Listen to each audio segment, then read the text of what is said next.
Então, depois da palestra da Gláucia, tão esclarecedora como rápida, aliás, eu e ela tentámos, antes disto começar, fazermos um acordo de intenções e um acordo político para conseguir aumentar dos 30 minutos para 45, mas não conseguimos apoio parlamentar e a coisa não correu tão bem como aquilo que tínhamos pensado.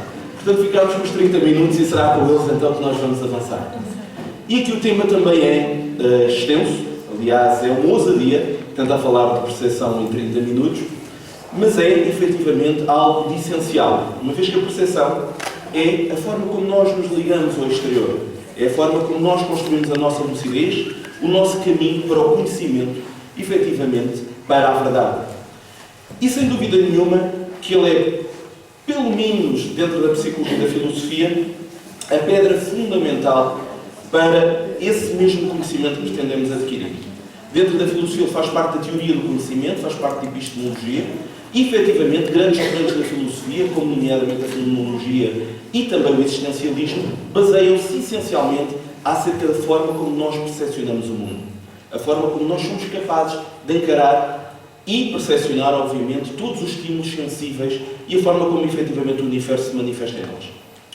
Obviamente que nós que somos espíritas temos mais algum conteúdo para podermos falar acerca da percepção que escapa um bocadinho ao mundo académico.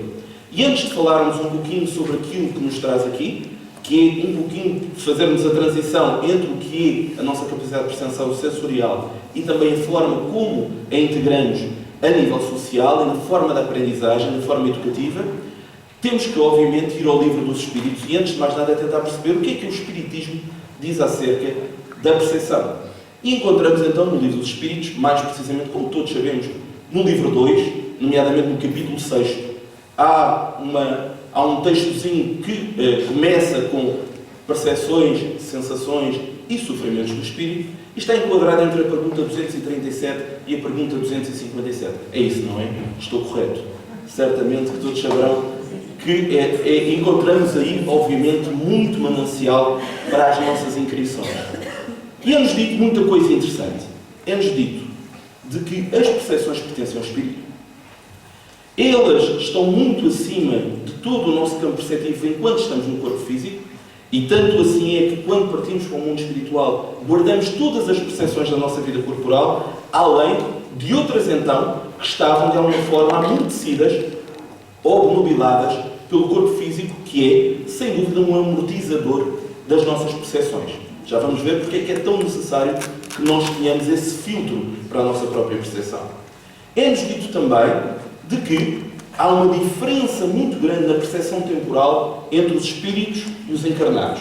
E isso vai ser bastante interessante quando falarmos um pouquinho mais à frente acerca da percepção temporal. Portanto, nós não compreendemos o tempo, a duração das coisas, estando na carne e estando fora dela. Por outro lado, também, nós ouvimos, nós olhamos, nós somos capazes de reter informação de uma forma global, dispensando os órgãos sensoriais quando já estamos no mundo espiritual.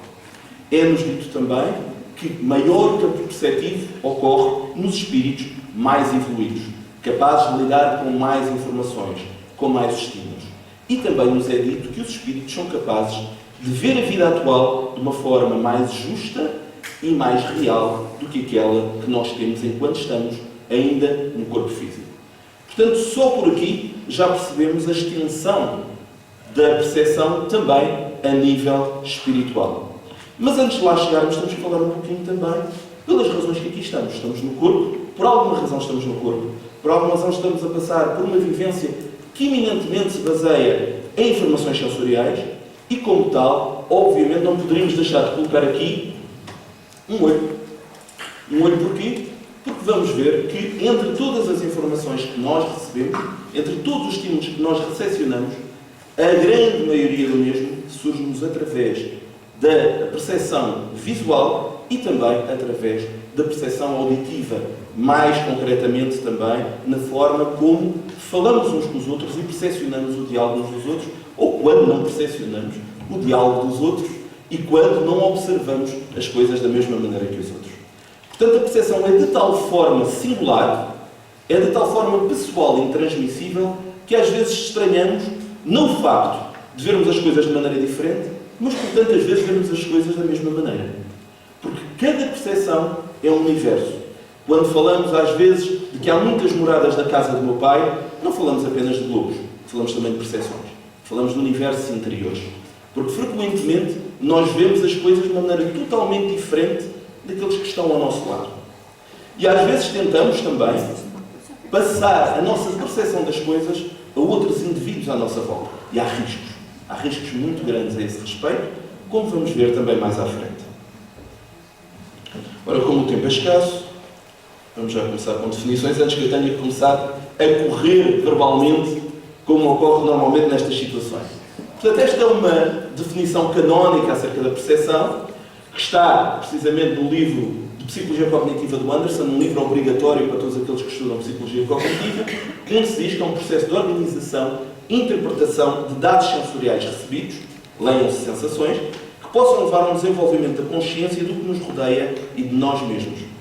Tal é feito através da atribuição de significados aos estímulos sensoriais a partir de um histórico de vivências passadas. Portanto, como vamos ver aqui no quadro seguinte, e a Gláucia também já falou disso na intervenção anterior, a atenção é um ponto básico para a apreensão de qualquer tipo de estímulo. Sem essa atenção, nós não vamos ser capazes de percepcionar absolutamente nada. Ora bem, aqui nos elementos da percepção, que era bom que aparecesse, vai aparecer. Ou então sou eu só que estou a percepcionar e vocês não. Relativamente aos elementos da percepção, nós temos, antes de mais nada, o estímulo. O estímulo é uma força que, de alguma forma, ativa o receptor, que obriga, então, a que esse mesmo canal perceptivo se abra.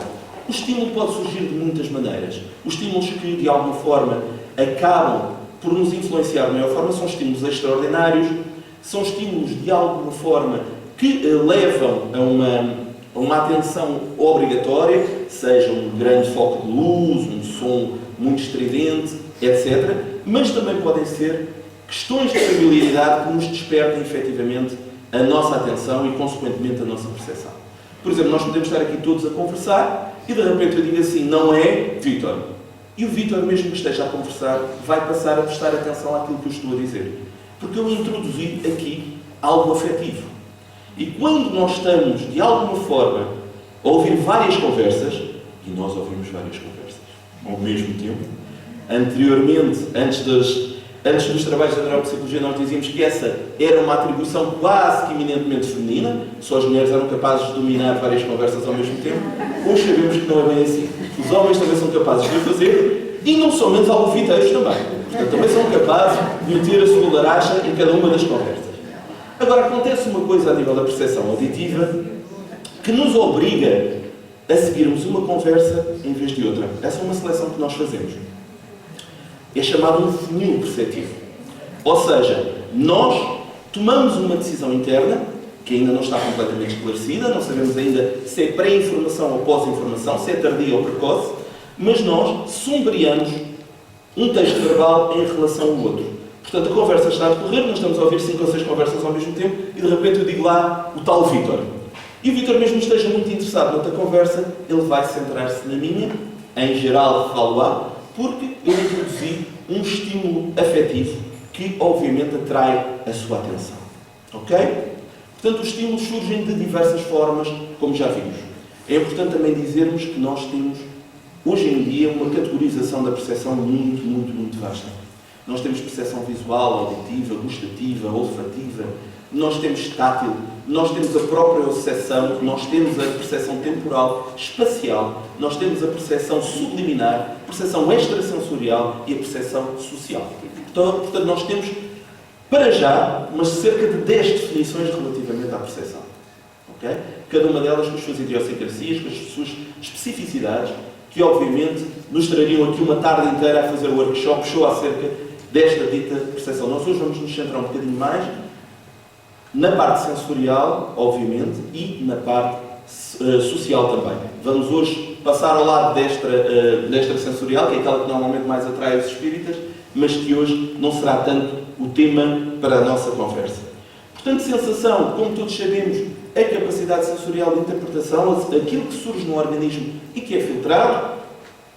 Depois temos, naturalmente, a atenção, que é um processo cognitivo de centragem e também de filtragem dessa mesma informação que vem do estímulo.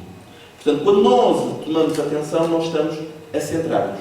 Em termos de ciência, nós dizemos que é o intelecto que se centra. Portanto, que vai, efetivamente, reservar a sua centragem naquilo que está a ocorrer e filtrar essa mesma situação.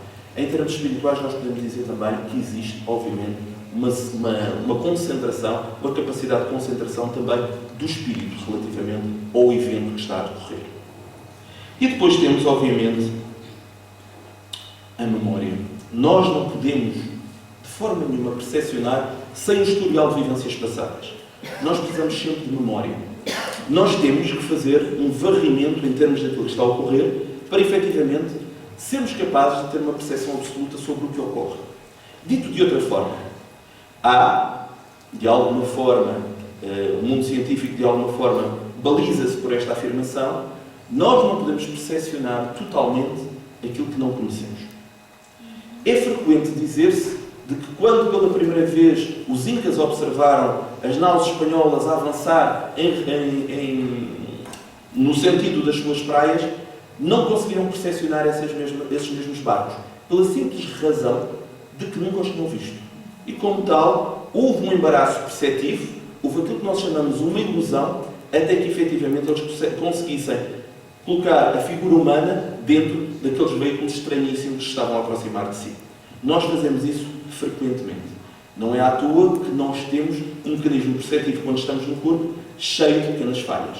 Mesmo na percepção visual, que é aquela na qual nós mais informação vamos buscar, recordemos que nós temos 2 olhos e que tem uma diferença entre eles de cerca de 10 centímetros. Portanto, cada um deles foca uma imagem. Cada um deles vai devolver ao cérebro, através da transdução dos impulsos nervosos, através da filtragem para a zona diencefálica e depois para os córtex de associação, vai trazer essa informação parcializada. O cérebro completa o resto. Nós temos essa tendência para introduzir aquilo que falta na imagem para que ela fique completa. Já vamos falar um pouquinho também dessa história da Gestalt. Okay? Portanto, esta zona de perturbação entre a nossa capacidade visual, nós chamamos de paralaxe. E que, efetivamente, nos, de alguma forma, pode levar também a erros perceptivos, aquilo que nós chamamos, efetivamente, as ilusões. Portanto, isto acaba por ser muito importante. Já vamos falando, também não queremos que isto seja demasiado técnico, gostamos que sim, seja adaptável ao dia a dia. Agora, um momento, para quem gosta de futebol, é um exemplo fabuloso, que é precisamente o momento em que Van Persie, no último Mundial, marca um dos golos contra a Espanha, naquela célebre goleada que a Holanda deu na Espanha. E este momento é um dos momentos, para mim, mais representativos do que é a percepção. Ok? Porque quando Van Persie recebe o cruzamento do lado esquerdo de Kite, ele atira-se no ar, uma percepção mínima relativamente ao lançamento da bola, e é capaz de fazer isto. Faz um salto de peixe, atira-se no ar. Neste momento, todas as formas de percepção estão a funcionar. Ele precisa de se enquadrar perante o espaço. Ele não tem um computador, ou melhor, tem um computador muito bom, capaz de vetorizar o que está a acontecer. Aqui está tudo em causa. A velocidade do esférico, o efeito Coriolis do planeta, a sua resposta muscular, a forma como ele se atira, o que ele vai fazer a seguir, isto acontece em milésimos de segundo. O que acontece de seguida é que ele penteia a bola com o lado direito da sua cabeça e ela faz um lindo chapéu de cuco que ultrapassa o Iker Casillas, agora guarda-redes do Futebol Clube do Porto, e vai-se anichar em linguagem futebolística onde a coruja faz um ninho. Portanto, onde é impossível o guarda-redes chegar. E isto acontece em milésimos de segundo. A própria percepção está a funcionar, a identificação espacial está a funcionar, a sua capacidade visual está a funcionar. E nós temos aqui o que é um processo complexo de percepção. Nós estamos a falar apenas de processos sensoriais que são mais ou menos lineares. Estamos a falar de um tipo de percepção já grandemente intrincado e complexo. Estávamos a falar há pouco sobre a percepção temporal, a percepção espacial. É disto que nós falamos. Não estamos a falar apenas de um órgão sensorial. Estamos a falar de uma quantidade de coisas a acontecer ao mesmo tempo. Para isto nós também chamaríamos, em linguagem popular, de presença de espírito. Não é? Portanto, é a capacidade de, num momento, tomar uma decisão que faz tudo o acerto, que faz efetivamente a diferença entre uma coisa e outra. Okay?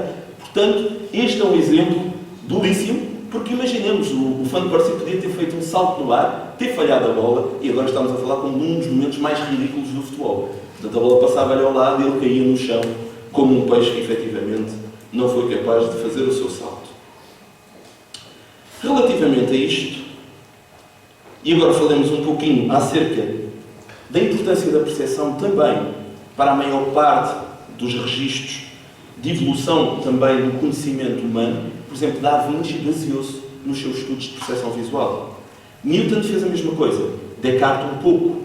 Goethe fez-o também. E mesmo cá em Portugal, há um nome que é francamente esquecido e que vale a pena falar muitas e muitas vezes dele, e são estudos sobre a percepção visual, que é um tal de Carlos Relvas, não é político, é um tal de Carlos Relvas, que viveu ali na Gulgã, pai de um dos grandes republicanos, dono da Casa dos Patudos, e que tem uma casa-estúdio na Gulgã, onde efetivamente fez estudos muito vastos acerca da acuidade visual, da percepção visual, e que antecipou muito também alguns dos conhecimentos que nós atualmente temos.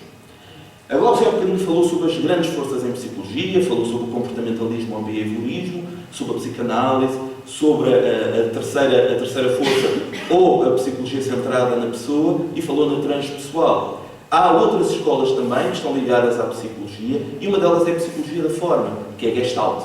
A Gestalt incentiva-nos a ter uma forma de percepção relativamente ao objeto que ultrapassa apenas a soma das partes. Portanto, tenta uma visão globalista e ensina-nos leis da percepção acerca das coisas. E nós temos algumas regras. Portanto, quando nós olhamos ali para aqueles dois objetos, nós temos aqui uma das leis da proximidade a funcionar. Vejamos que aquelas colunas, quando estão unificadas, quando estão em bloco, nós assumimos apenas como um bloco. Mas quando existe uma pequena distância entre elas, nós passamos a ver colunas. Portanto, teoricamente, dentro da nossa percepção, nós temos a tendência para tudo o que está próximo, nós englobarmos de uma forma unificada. Quando existem distâncias, nós vemos de formas diferenciadas. Se a nível visual nós fazemos isso, a nível social nós também fazemos. Já falaremos sobre isso. Nós temos uma tendência muito grande de procurar padrões. Nós tentamos encontrar padrões. Quanto mais simplificados, melhores. Quanto mais nós formos capazes de matematizar, de circunscrever o universo, melhor para nós, porque gastamos menos energia, nós vemos as coisas de uma maneira mais centrada e temos que dispensar outro tipo de raciocínios mais complexos. Claro, obviamente que existem aqui grandes entraves, existem aqui possibilidades de erro, como sejam, por exemplo, a estereotipagem, como seja, por exemplo, a categorização excessiva que nós tantas e tantas vezes fazemos àqueles à nossa volta. E fazemos outra coisa também, que é o efeito diálogo. O efeito diálogo é nós assumirmos que um indivíduo é uma série de coisas só por uma das suas manifestações. Por exemplo, neste momento eu estou a falar como um papagaio. Vocês poderão eminentemente pensar que eu sou uma pessoa com alguma cultura, estão completamente errados, mas, efetivamente, podem assumir isso através da forma demasiado rápida que neste momento eu estou a ter relativamente a todo este processo de comunicação que estamos a ter uns com os outros. Portanto, o efeito de diálogo também é uma possibilidade de erro relativamente à nossa estratégia de proximidade, linearidade, de buscarmos padrões. Por outro lado, temos também uma outra forma, que é uma visão de fechamento, ou uma forma também de continuidade, em que nós temos tendência, perante objetos que não estão completos, a completá-los. Isto chamam-se faixas de Mach, que não tem nada a ver com a velocidade do som, do Mach 1, Mach 2, mas são outro tipo de Mach, faixas de Mach. Nós temos uma tendência muito grande para completarmos as coisas que estão incompletas. Facilita-nos a vida, não é? Nós fazemos isto também no nosso dia-a-dia, com as pessoas à nossa volta. Nós também, perante poucos dados, temos uma tendência para fechar os dados, tomar decisões e assumir um raciocínio lógico e, às vezes, até julgamento relativamente a situações ou pessoas. Portanto, esta é uma continuidade também das leis da percepção que tantas vezes são tão importantes nas nossas vidas e passam-nos perfeitamente ao lado. Temos também aqui a lei da similaridade. Portanto, nós, quando olhamos para esta imagem, o que é que nós vemos? Colunas ou linhas? Linhas, não é? No entanto, estão lá linhas e estão colunas. Mas nós encontramos a similaridade precisamente porque as linhas estão diferenciadas entre cores. Este também, apesar de ser um processo de simplificação do entendimento perceptivo, também pode gerar-nos graves problemas, não é? nós temos uma tendência para assumir que existem similaridades entre objetos, sejam eles humanos ou apenas e só objetos inanimados, através das suas parecenças, das suas similaridades. Não é difícil que às vezes digamos pessoa tal identifica-se com pessoa tal, logo pessoa tal é igual a pessoa tal. É algo que também às vezes fazemos com uma rapidez muito grande. Depois temos uma tendência também para encontrarmos simetrias. Tudo aquilo que é simétrico nós achamos muito mais fácil de identificar. Aquilo que já não é simétrico nós temos alguma dificuldade em entender. Eu já tenho muito pouco tempo, portanto vou dispensar isto. Obviamente que os enganos perceptivos levam-nos por vezes a considerar que coisas são diferentes quando na realidade elas são iguais. Vocês estão fartinhos de ver imagens de ambiguidade. Esta é uma delas, onde precisamente as duas linhas são absolutamente iguais. No entanto, 5 minutos.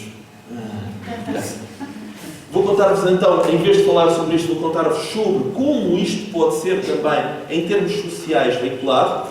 John Milgram, na década de 50, um psicólogo cognitivista norte-americano, fez uma série de experiências onde colocava, não como aqui, que são dois traços absolutamente do mesmo tamanho, mas colocava vários traços num fundo branco, com tamanhos completamente diferentes uns dos outros.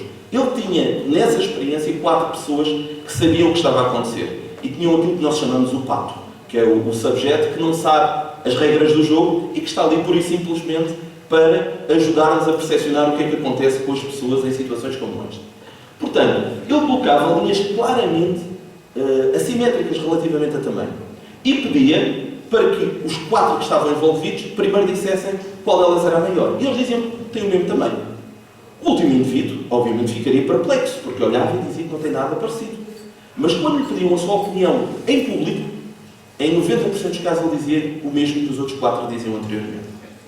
Quando era pedido que desse essa informação de forma privada, então já havia discrepâncias. Depois ainda foram mais cruéis, ainda foram mais macabros. E então ofereciam uma régua às pessoas. Mas os outros 4 também tinham régua.